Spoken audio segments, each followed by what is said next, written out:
అందరికీ నమస్కారం అండి. ఈరోజు నేను చేయబోతున్న వీడియో ఏంటంటే చాణక్య నీతిలో నుంచి చేయబోతున్నాను. అదేంటంటే ఇందులో ఒక 2 లైన్‌లు ఇవ్వబడ్డాయండి. అదేంటంటే అతిగా చేయడాన్ని వీడవలెను అని ఇక్కడ ఇవ్వబడింది.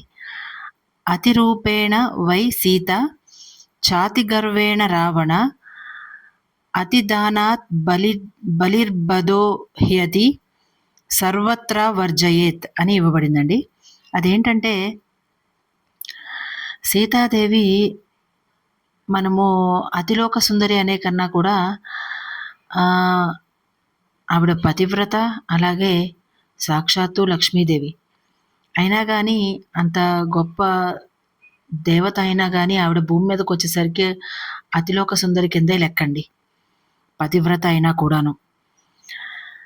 అందువల్ల రావణాసురుడు అతనికి ఉన్న అతి స్త్రీ లోలత్వం వల్ల ఆవిడ్ని చెరపట్టాడు, లేకుండా పోయాడు.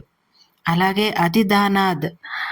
అతిగా దాన ధర్మాలు చేసే గుణం ఉన్నందున శ్రీ మహావిష్ణువు సైతం బలిచక్రవర్తిని పరీక్షించి అతన్ని అంతమొందించడం జరిగింది.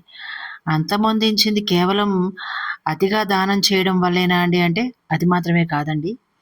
ఆయన వీరోచనుని కుమారుడు, అలాగే ప్రహ్లాదుడికి మనవడు.